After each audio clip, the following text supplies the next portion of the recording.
Tomen asiento, hermanos. Muy buenos días a todos. ¿Cómo nos encontramos? ¿Hay agua o no hay agua? Está la cosa... Madre mía. Hermanos, aquí en Seseña hemos vivido de todo. Incendios de cementerio de neumáticos, Filomena, danas y ahora falta de agua. Pero espero que no te falte el agua de la vida en tu interior, hermano. Que salte para vida eterna. Espero que no te falte esto. Muy bien, hoy es un día muy especial. Estamos en el segundo domingo del mes de septiembre. Estamos arrancando un nuevo curso 2023-2024. Y al finalizar la reunión vamos a tener una asamblea extraordinaria de miembros.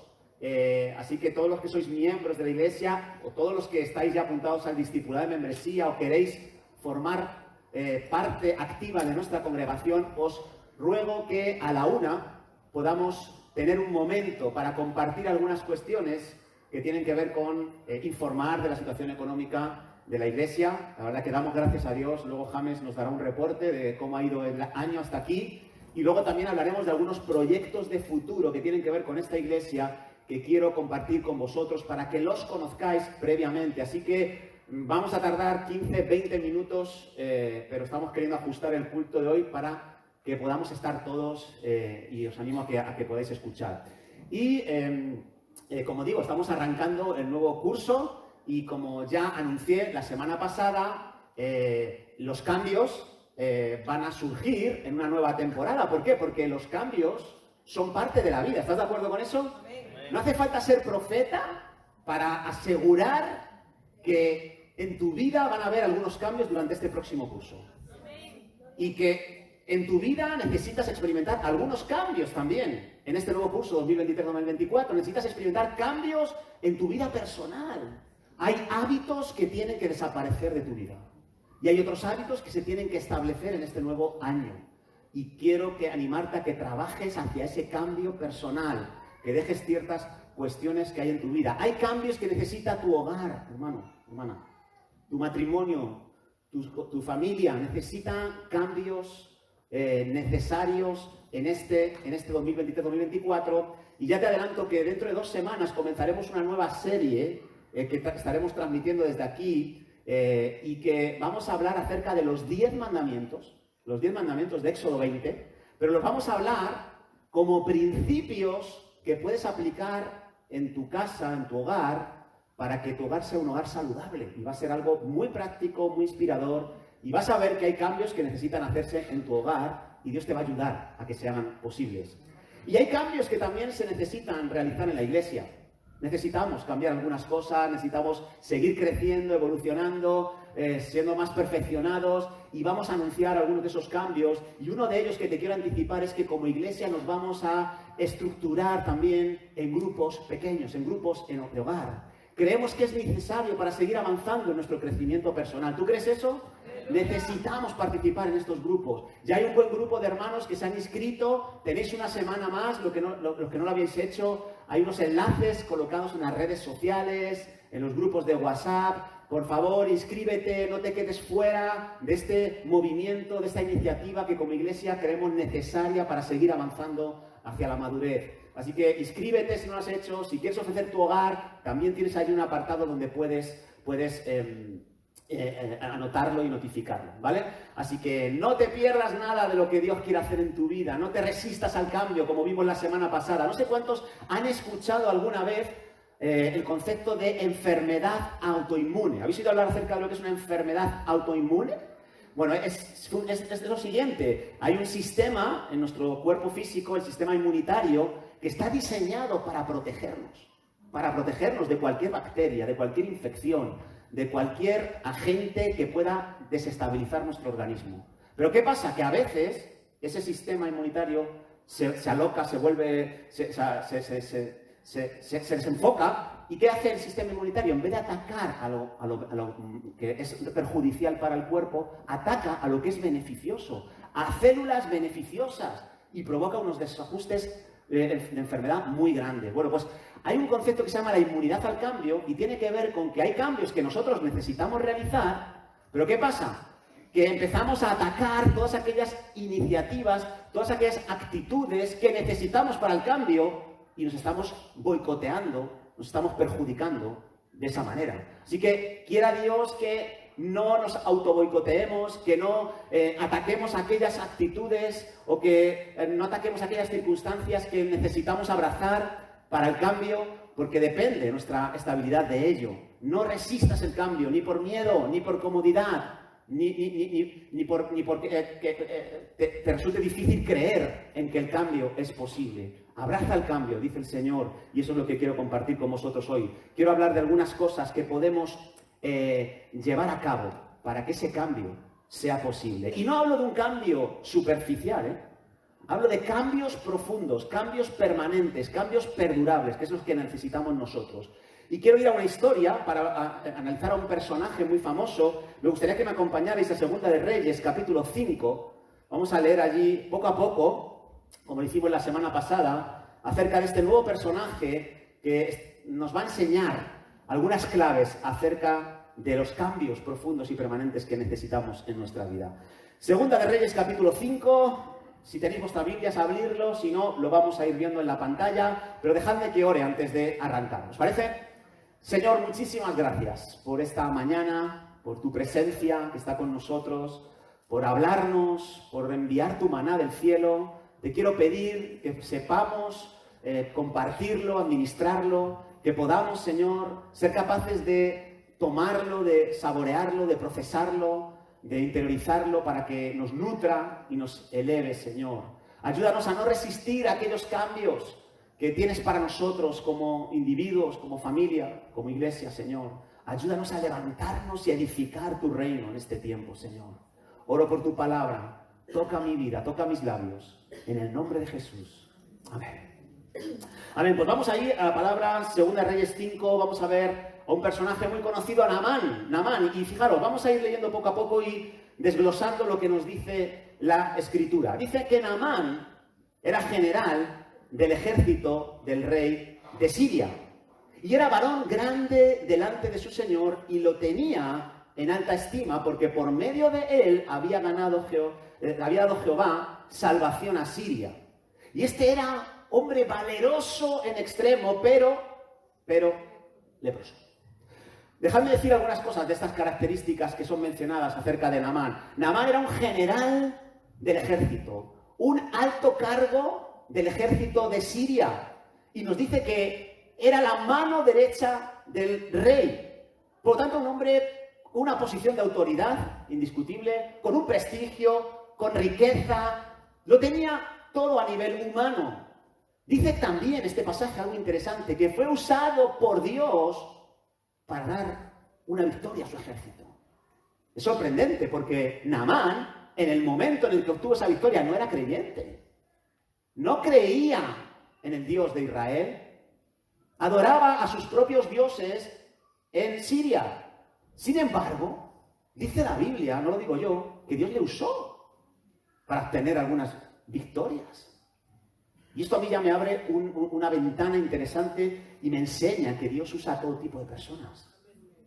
Dios te usa a ti que eres hijo de Dios, pero Dios usa a personas que jamás han rendido su corazón a Dios, que no quieren saber nada de Jesús. Dios tiene tal control sobre esta humanidad, tiene tal control sobre este universo, que es capaz de usar a todo y todos. Y eso es algo impresionante. Así que no te cierres a que alguien que no sigue tu propia fe pueda enseñarte algo de Dios. No dejes de aprender nunca. Aprende de los creyentes, aprende de personas que no tienen temor de Dios, porque Dios puede enseñarte grandes verdades a través de ellos. Así que Naamán era un hombre usado por Dios de manera incomprensible, y también dice que era valeroso en extremo, era muy valiente, pero tenía un pequeño contratiempo, una pequeña dificultad, entre comillas. Dice que era leproso.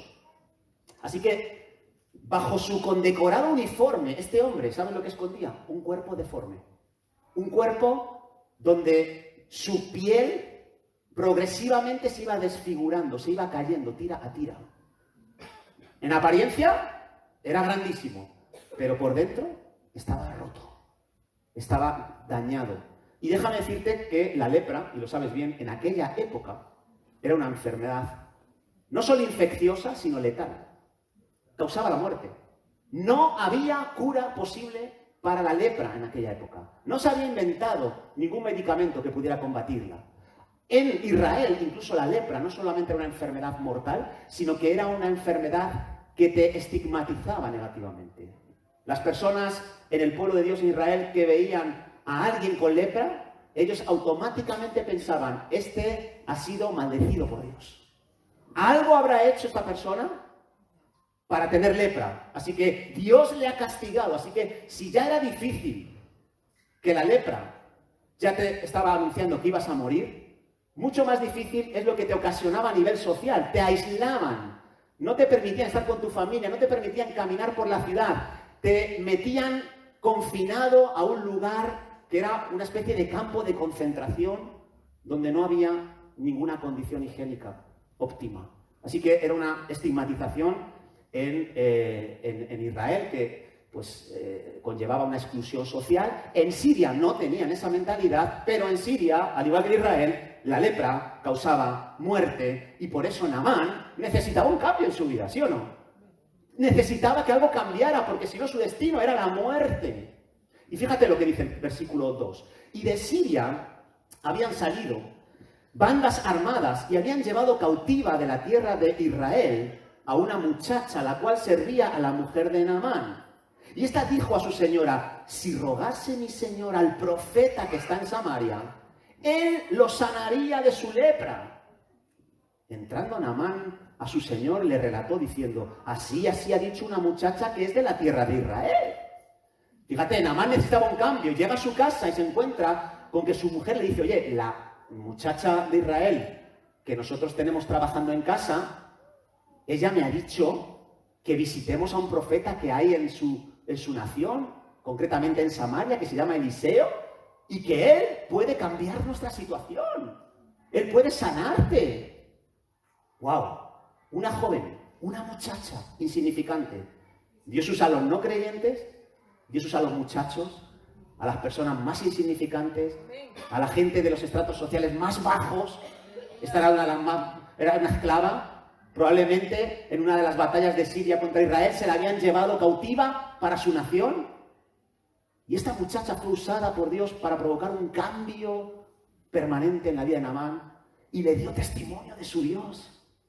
Le dio testimonio de su fe. Y fue tan convincente esta muchacha, wow, que la mujer la creyó, le transmitió la información a su marido, el marido se lo creyó también y le transmitió la información al rey. O sea, fue un efecto dominó poderoso por una muchacha persuadida de su fe. Una muchacha convencida de que su Dios es un Dios de milagros, un Dios que puede cambiar nuestra vida, e incluso en las circunstancias más incomprensibles. ¿Tienes tú esa convicción que tiene esta muchacha? ¿Tienes tú esa convicción de que Dios puede hacer un cambio dramático en tu vida? Quiera Dios que sí y que se lo transmitas a los que están a tu alrededor. Que le transmitas que hay un profeta, hay un Dios y Señor llamado Jesucristo que tiene el poder de cambiar nuestras vidas. Quiera Dios que lo podamos transmitir. Ahora, de estos versículos quiero extraer dos factores claves que suelen darse para llegar a ver cambios permanentes en nuestra vida. Vamos a ver 5 factores, pero ya en estos versículos que hemos leído quiero mencionar 2 factores que creo que tenemos que tomar en cuenta. El primer factor para experimentar un cambio profundo en nuestra vida, es la crisis. Mira, yo lo dije la semana pasada y lo vuelvo a repetir. Resulta muy difícil cambiar profundamente, experimentar los cambios que necesitamos si no hay ayuda externa. ¿Y sabes esa ayuda cómo se llama? Se llama crisis. Lo vimos en el apóstol Pedro. Él necesitaba cambiar su visión sobre los gentiles, pero no lo hizo de manera natural y espontánea. Lo hizo bajo presión. 3 veces el Señor le estuvo instando. Pedro, levántate, mata y come. Pedro, vete a casa de Cornelio. Pedro, vete a hablar a los gentiles. Y aunque se resistió, llegó un momento en el que ya no pudo resistirse más porque la presión que estaba ejerciendo Dios le llevó a la acción.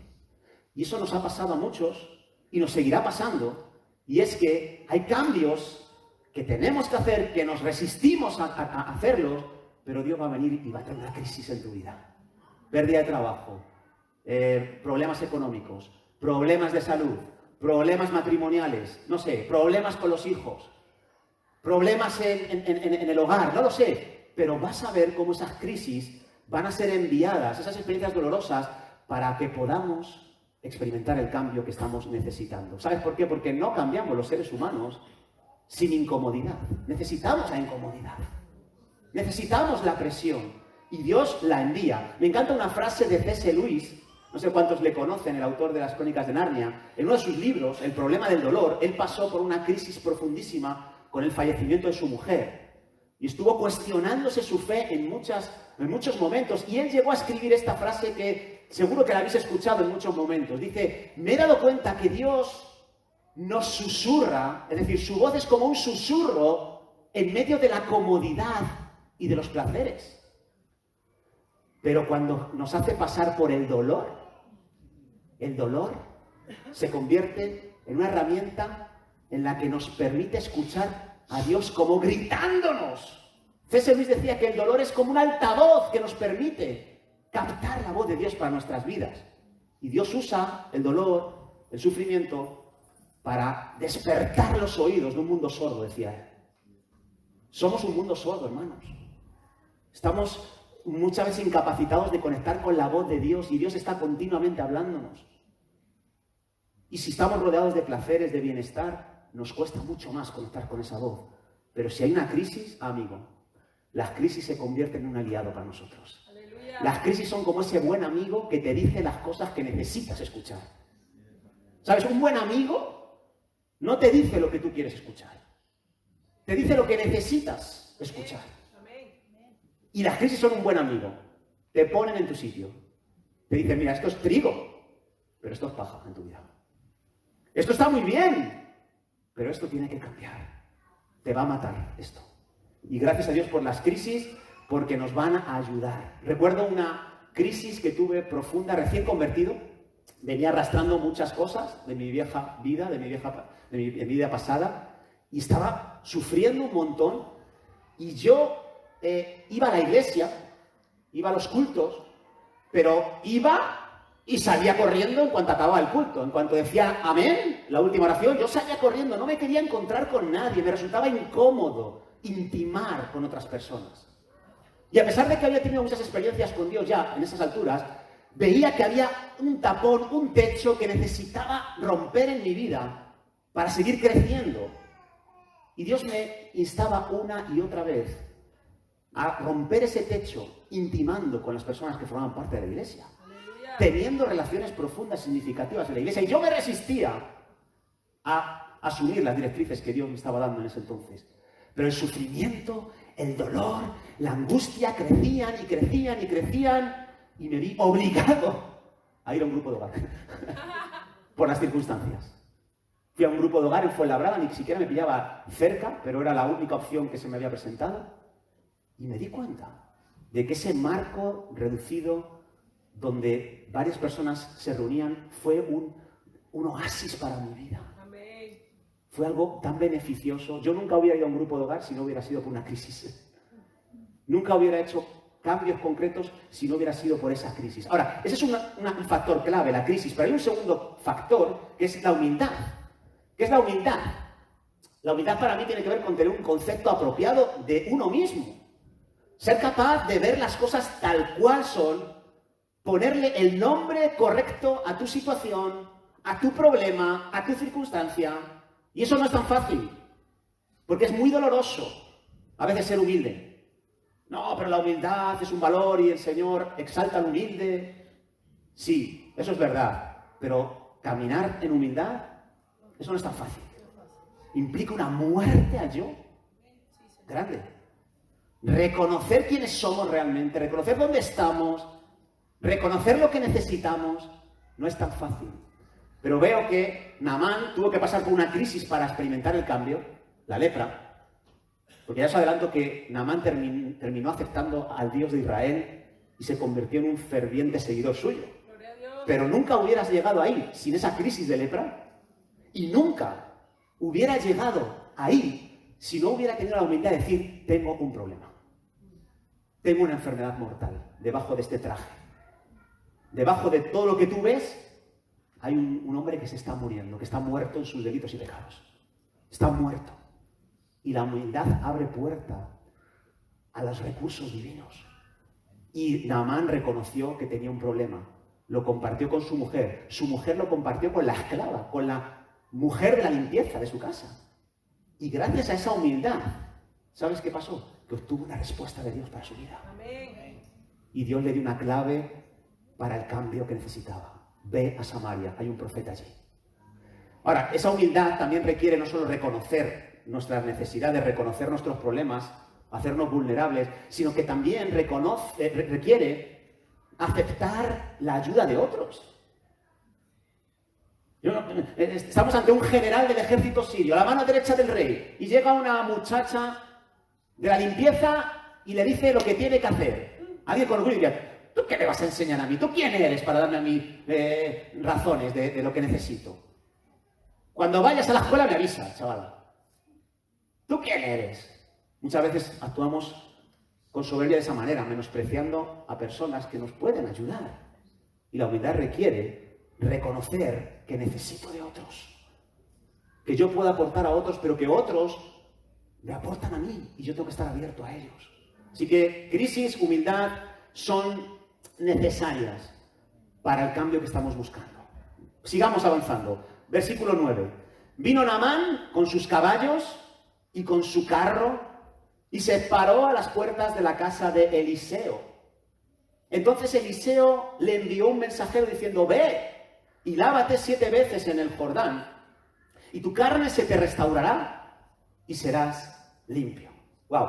Después de buscar la casa de Eliseo, primeramente le había ido al rey, no lo hemos leído, el rey le manda a Eliseo, llega allí Naamán ante las puertas de la casa del profeta, y yo me lo imagino, un hombre de las características de Naamán, me lo imagino llegando allí como el presidente de Estados Unidos cuando llega a un sitio, ¿no? Un convoy de coches, no había coches allí, había carros, francotiradores en las azoteas, todo un camino de un séquito de personas allí apoyando a este general, y ahí todo con una comitiva impresionante. Y claro, Naamán, que era un hombre de Estado, acostumbrado al protocolo de palacio, pues él pensaba que llegaría allí con sus caballos, con sus carros llenos de regalos, de mercancía. ¿Y qué esperaba? Pues esperaba una recepción de bienvenida, ¿no? Esperaba que le sacaran unos ciervos, que le hicieran un pasillo, unos canapés, ¿no? Un poquito de jamón ibérico, yo qué sé.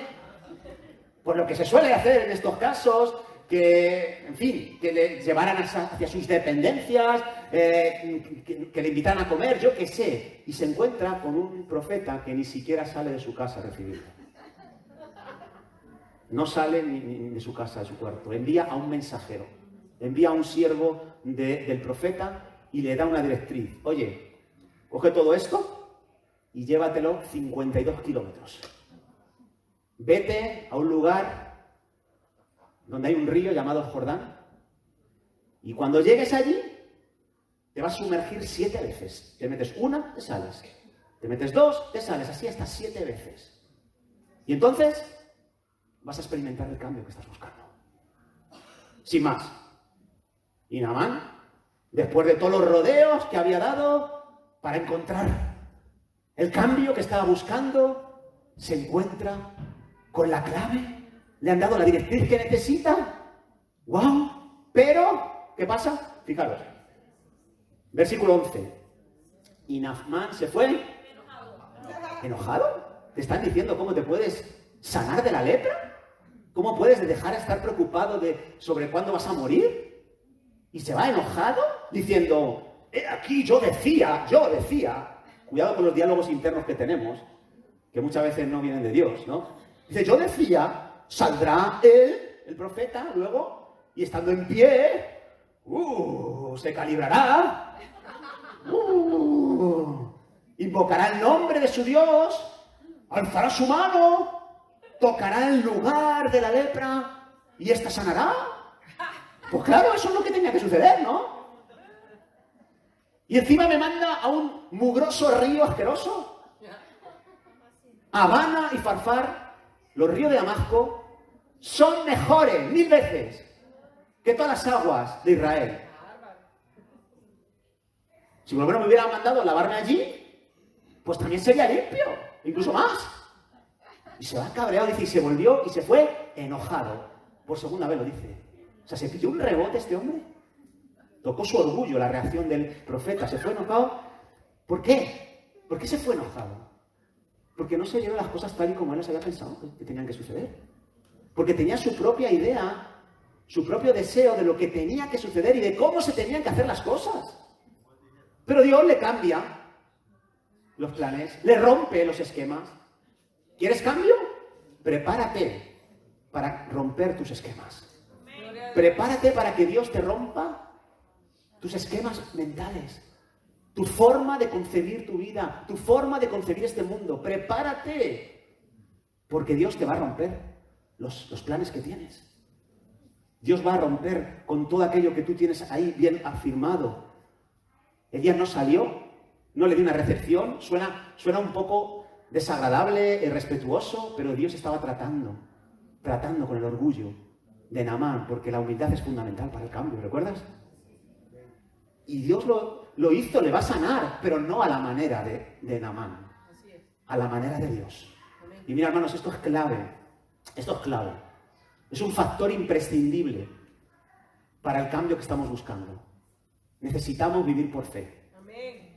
Necesitamos vivir por fe y no por nuestras creencias. Por vista tampoco, pero por nuestras creencias tampoco. ¿Y qué significa fe? ¿Sabes lo que significa el término fe? ¿Sabes en esencia y en términos prácticos lo que significa?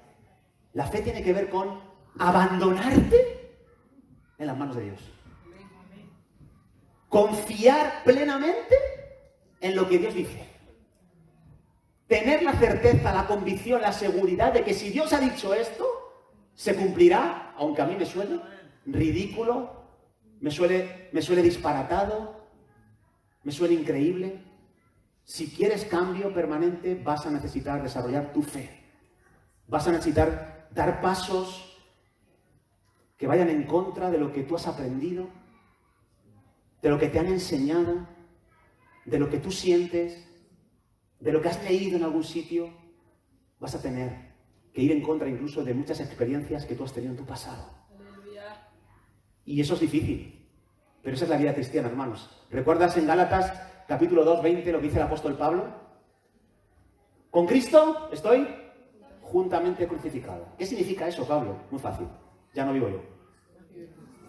Ya no vivo yo en primer lugar. Más, en segundo lugar, vive Cristo en mí. Eso es vivir por fe. Yo es que tengo una idea. Y Dios dice, esa no es una buena idea. Tengo otra mejor para ti. Ah, pues renuncio a mi idea y abrazo la tuya. Esa es fe. Y eso es fundamental.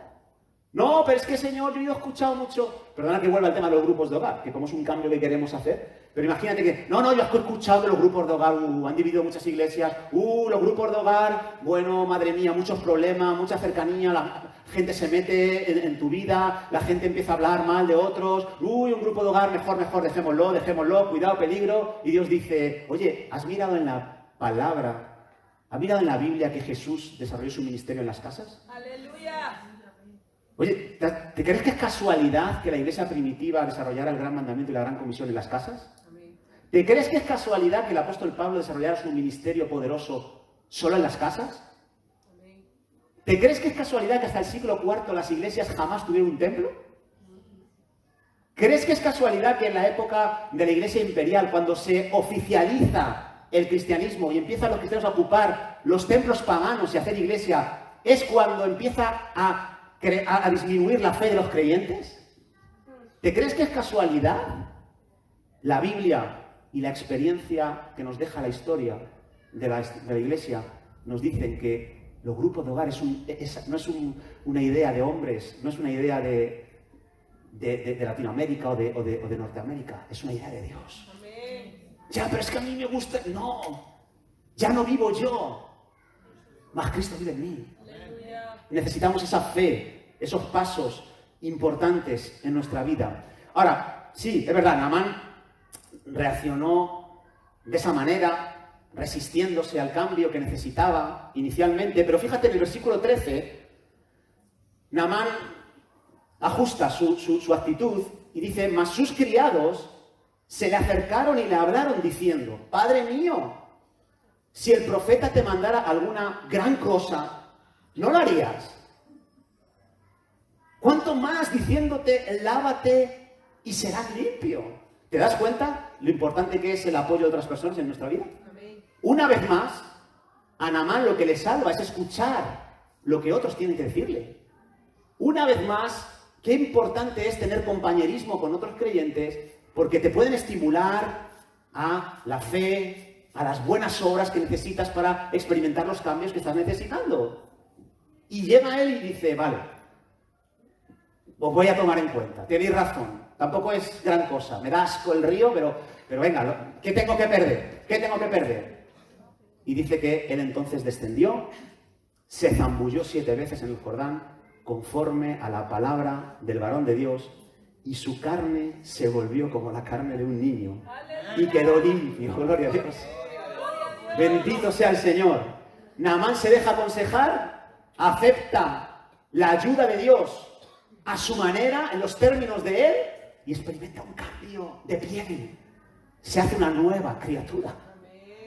Se vuelve un bebé. Tiene una especie de nuevo nacimiento, ¿no lo ves? Sí, señor. Tiene la piel de un bebé. Increíble. Y aquí nos habla también este versículo de 2 factores más, los 2 últimos factores que son necesarios para el cambio que vamos a necesitar en nuestras vidas. El primero es cooperación. Por supuesto que el milagro lo hace Dios. Por supuesto que Dios es el que juega el papel fundamental en los cambios permanentes y profundos que necesitamos. Pero ¿te das cuenta aquí y en otras historias de que también tenemos una parte en el cambio? ¿Te das cuenta? Sí, señor. La parte importante es la de Dios. Si Él no actúa, estamos perdidos, absolutamente. No hay cambio, no hay cambio. Si el ser humano pudiera cambiar sin Dios, no estaríamos aquí. No habría iglesias en el mundo. No llevaríamos 2000 años viendo a gente convirtiéndose y experimentando transformaciones por la fe en Jesucristo. No lo veríamos. El cambio solo es posible si Jesucristo entra en acción en nuestras vidas. Pero Dios pide una colaboración, una cooperación por nuestra parte. Requiere que cooperemos mínimamente con Él. ¿Y qué parte tuvo que hacer Naamán? Ir 52 kilómetros hacia el río Jordán. Quitarse su ropa. Descender hasta entrar en el río. Zambullirse una vez. 2, 3, 4, 5, 6, 7. Si Naamán hubiera ido a Siria y se hubiera metido en sus ríos, él no hubiera visto este milagro en su vida. No hubiera visto el cambio. Él necesitaba cooperar. Necesitaba cooperar. Y los grupos de hogar, hermanos, vuelvo a insistir otra vez en el tema. ¿Sabes? Por hacer grupos de hogar en sí mismos, no vamos a ver grandes cambios. Necesitamos nosotros cooperar en que esos grupos sean saludables. En que esos grupos sean grupos enfocados en lo que Dios nos está pidiendo. Conozco muchas iglesias que tienen grupos de hogar y no funcionan. ¿Pero por qué? Porque no están cooperando, están simplemente dando un paso, pero no hacen todo lo que se necesita para experimentar cambios en esos grupos reducidos. Por ejemplo, hay gente que hace grupos de hogar y lo convierte en un culto más. El grupo de hogar no es un culto como este, en el que yo hablo y vosotros me escucháis. En un grupo de hogar esto no tiene que suceder. Es verdad, va a haber un líder, va a estar compartiendo las enseñanzas que nosotros hemos preparado, pero el líder es un moderador, es alguien que introduce el tema y da lugar a que las personas puedan aportar. En el grupo de hogar queremos tu participación activa, hermanos. Queremos que tú nos compartas lo que Dios te está hablando en relación al asunto que estamos tratando. No, pero yo soy muchacho, yo no sé hablar. ¿Ha visto a la esclava, a la muchacha de Naamán? Que le dio una palabra que le cambió. Le dio un punto de vista, una directriz que le cambió la vida. Tiene mucho que aprender de los muchachos, tiene mucho que aprender de las mujeres, tiene mucho que aprender de los colombianos, de los rumanos, de los chinos, de los filipinos. Amén. Tenemos mucho que aprender. ¿Y cómo lo vamos a aprender? Escuchándoles hablar dentro del marco del grupo pequeño. Amén. ¿Me hago entender? Sí. No es un culto. Ahora, como tú conviertes el grupo de hogar en un culto, olvídate, no estás cooperando para el cambio en medio del grupo de hogar. Como tú monopolices la reunión todo el rato y tú seas el único que habla y el que más habla, vas a arruinar el propósito de Dios en esos grupos. Como tú decidas, esta enseñanza que tenemos que dar es importante, pero la voy a aparcar y os voy a dar una enseñanza que yo tengo en mi corazón y un material de mi iglesia que funciona muy bien. Estás equivocado.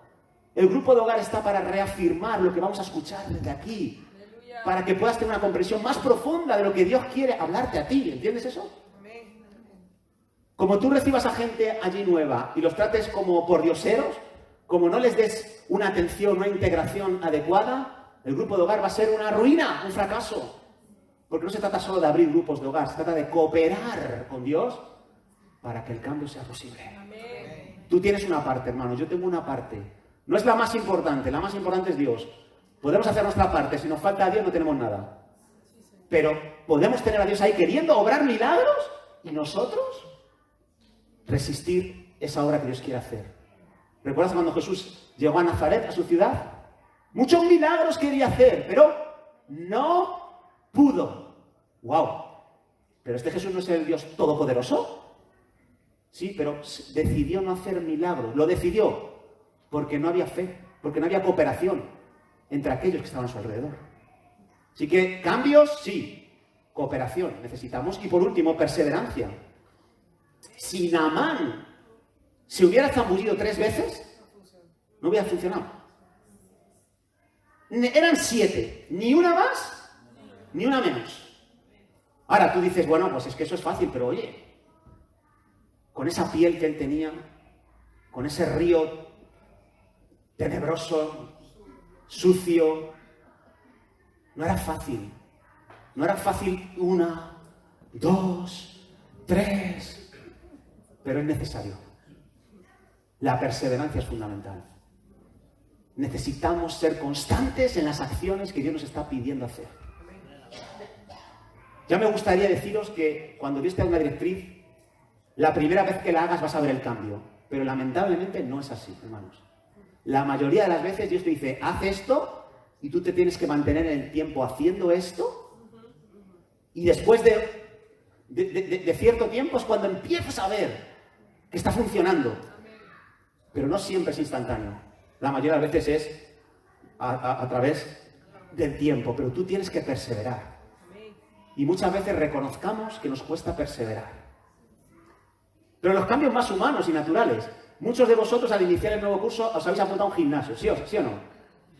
Venga, ya está. Todos los días voy a ir 45 minutos al gimnasio. Y no es la primera vez que lo habéis hecho. ¿Qué ha pasado? Que cuesta perseverar, ¿verdad? ¡Uf! Esos primeros días que vas con todo ilusionado ahí con las pesas, con la bici, haces todo, haces de todo. Al tercer día te duele todo. Todo. Hasta las cejas. Y ya te cuestionas si vas a seguir zambulléndote en el gimnasio. Al sexto día dices, ¿me devuelve el dinero, por favor? No, y te buscas excusas, ¿no? O lectura, venga, voy a leer un libro al mes, venga, voy a leer un libro al mes. Y comienzas, el primer día lees 40 páginas. ¡Wow! Gloria a Dios, qué bien me he sentido leyendo un libro, tengo que aumentar mi cultura. Y llegas al siguiente día, 30 páginas. Bueno, no, qué bien también. A la semana ya abandonas el libro allí. Y dejas de perseverar, y dejas de tener hábitos, en cualquier área de nuestra vida. Y necesitamos entender que los cambios vienen por medio de la perseverancia. ¡Aleluya! Igual en los grupos de hogar, hermanos. En los grupos de hogar muchas veces comienzas las reuniones y entras en una especie de rutina. Hay etapas de rutina en los grupos pequeños donde te cuestionas, ¿vale la pena venir aquí? Estoy perdiendo mi tiempo, ¿sí o no? Estoy perdiendo mi tiempo, no es posible. Y empiezas a poner excusas, a buscar mejores opciones y claro, nunca terminas de experimentar la bendición que producen los grupos pequeños. Porque no perseveras. Si no perseveras, no vas a encontrar el agrado que Dios quiere para tu vida en los grupos pequeños. Gloria a Dios. Los cambios requieren perseverancia. Naamán tuvo una crisis, se humilló, reconoció su problema, lo expuso, aceptó la ayuda que venía de otra nación enemiga, terminó creyendo en Dios, aunque al principio le irritó lo que Dios le pedía, cooperó, se metió en ese río sucio y terminó perseverando hasta el final y consiguió ver la recompensa del cambio. ¡Aleluya! Y su piel se volvió nueva. Fíjate, pero no fue lo único que cambió. en Naamán no fue lo único, no solo fue un cambio de piel.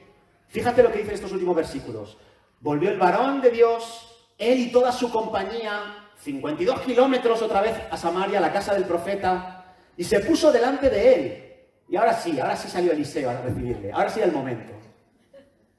Y aquí dijo, ahora conozco, fíjate, ahora conozco que no hay Dios en toda la tierra sino Israel. ¡Aleluya! Un cambio nuevo había en Naamán, no solo de pie, sino de corazón. Ahora sé que es vuestro Dios, el Dios real. Y le pidió dos cosas a Eliseo. Te ruego que recibas algún presente de tu siervo. Por favor, déjame recompensarte, Eliseo.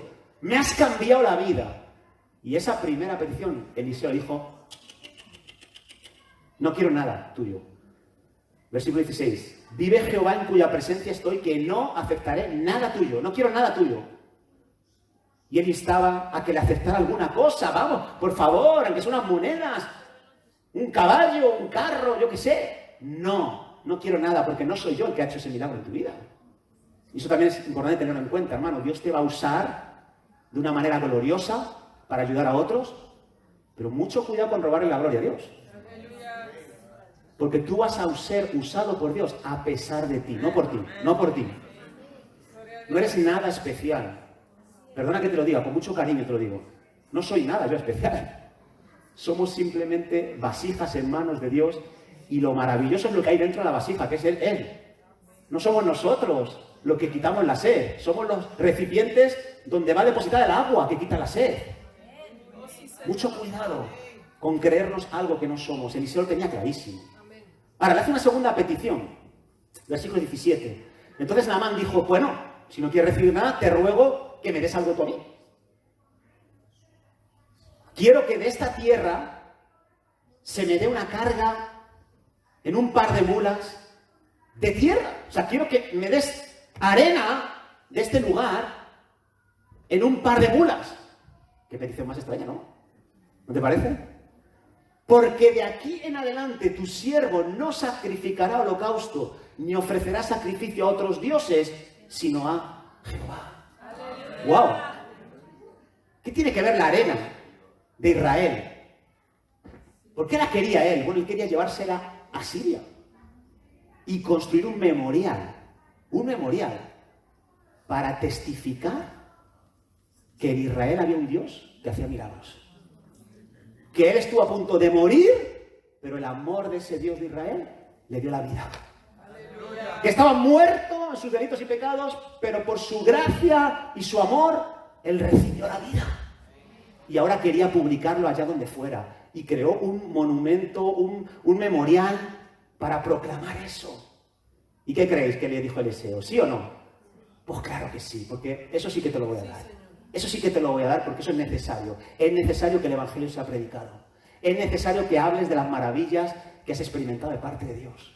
Así que adelante, vete con ese arena, vuelve a Siria para comenzar una nueva vida, con una nueva piel y con un nuevo corazón. Y ese cambio es maravilloso. Y ahí acaba la historia de Reyes 5, Segunda Reyes 5, pero no es la última vez que la Biblia menciona a Naamán. Fíjate, lo menciona Jesús. Jesús en Lucas capítulo 4, 27, muchos años después, siglos después, Jesús está en una sinagoga en Nazaret compartiendo la palabra y habla de Naamán, da testimonio de Naamán. ¿Y qué dice? Fíjate lo que dice. Muchos leprosos había en Israel en tiempo del profeta Eliseo, pero ninguno de ellos fue limpiado, sino Naamán el sirio. ¡Wow! Bueno, esto fue un choque para los judíos. Estaban ante judíos ortodoxos. Y lo que está diciendo Jesús a ellos es: Dios prefirió sanar a un gentil, a un extranjero, sirio, que era leproso, que era general del ejército, que había peleado contra Israel, que tenía en su casa esclavos israelitas. Prefirió sanar a él antes que a los israelitas. ¡Aleluya! Eso es una abominación. Jesús, ¿qué estás diciendo? Somos el pueblo escogido de Dios. ¿Cómo estás diciendo que Dios prefiere antes a un sirio? ¿Por qué? ¿Por qué Naamán fue limpiado? ¿Por qué fue cambiado y el resto de israelitas no? ¿Por qué? Porque Naamán hizo cosas que los demás israelitas no hicieron. La crisis que sufrió le llevó a la humildad, le llevó a dar pasos de fe, le llevó a cooperar y perseveró hasta que consiguió ver lo que Dios le había prometido. Y porque hizo eso, me da igual de qué nacionalidad eres. Me da igual cuántos años tengas. Porque hiciste eso, fuiste limpiado. Fuiste cambiado en tu piel y en tu corazón. Y me da igual los años que lleves aquí en la iglesia. Me da igual de dónde seas ni de dónde vengas. Si tú estás dispuesto a tomar en cuenta estas claves para el cambio, vas a experimentar el cambio en tu vida. Externamente e internamente. Y eso es posible. Y hermano, te quiero desafiar en este nuevo curso. Ábrete al cambio que Dios tiene para tu vida. Ábrete a lo que Dios tiene para ti. No lo sé yo lo que tiene Dios para ti. Algunas cosas te las voy a comentar ahora en la asamblea, a nivel de iglesia. Pero a nivel personal tú sabes qué es lo que Dios te está diciendo que necesitas ser cambiado. Y tienes la dicha de tener a uno más grande que Eliseo a tu lado. A Jesucristo. Jesucristo murió en la cruz para que tuviéramos vida eterna, pero ¿sabes? Murió para mucho más que eso.